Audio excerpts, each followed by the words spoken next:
γιατί θέλω να σταματήσω να μειώνω για κάποιους από εμάς την σημαντικότητα της προσωπικής ευθύνης. Κάτι που πολλοί από εμάς μειώνουμε. Προσωπική ευθύνη. Πώς η προσωπική μου ευθύνη θα οδηγήσει στην ευτυχία του κόσμου? Έλαντε. Πολλοί από εμάς έχουμε ακούσει για την προσωπική ευθύνη, απλά θεωρούμε ότι δεν είναι και τόσο σημαντικό θέμα, έτσι σαν την ελευθερία του λόγου. Μειώνουμε και αυτό. Μειώνουμε τη σημαντικότητα της προσωπικής ευθύνης, γιατί δεν θέλουμε να εκλάβουμε την προσωπική μας ευθύνη. Είναι λογικό. Θέλω να θυμόμαστε όμως ότι η ευθύνη σημαίνει δύναμη και η δύναμη σημαίνει ευθύνη. Αποφεύγουμε την ευθύνη, αποφεύγουμε και την δύναμη.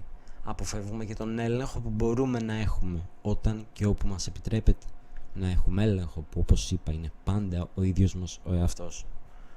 Και οι δικές μας αντιδράσεις, πράξεις, συμπεριφορές, επιλογές, σκέψεις, λέξεις